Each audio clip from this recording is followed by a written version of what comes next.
An unidentified decomposed body was found floating in the Zuari River near Kamtibag in Sangam. Locals alerted authorities after spotting the body. The Kurcharam Fire Brigade retrieved it from the water. Due to the advanced stage of decomposition, identification remains pending. Sangam police has launched an investigation.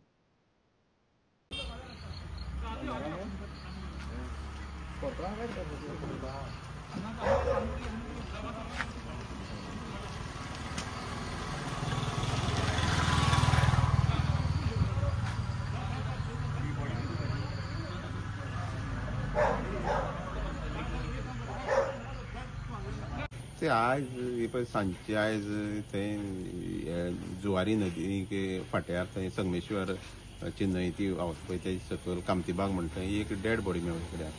Dead body मेळ्ळी म्हणटकीर स्थानीक त्या गांवच्या लोकांनी रोखडो fire ब्रिगेडीक phone केलो आनी fire ब्रिगेडीक phone करतकीर तात्काळ fire brigade कुडचड्या वयल्यान थंय येयली आनी ती डेड बॉडी वयर काडून पुलिसांची स्वाधीन केली आनी पुलिसांनी आतां ती सद्या पोस्टमॉर्टमा साठी मुखार येयले कडेन आसा. म्हणून फायर ब्रिगेडीन आनी तेका मातसो वास असो मारतालो म्हणटकीर फायर ब्रिगेडीन हें बरें काम केलें आसा. दामोदर जांबावलेकर हेज्या मार्गदर्शना खातीर तेणी बरें काम केले कडेन. बॉडी कोणा ती कळ्ळी अशें कितें डावट बी ना अननोन बॉडी अशें म्हणटा. म्हणून आतां पुलीस फुडली तपास करतले कोणाली कितें कात अशें म्हणून पुलीस करतले.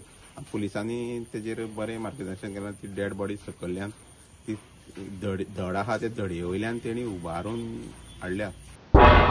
तुम्ही पळयतात गोंयकारपण, गोंयकारांचो गोंयकारा खातीर.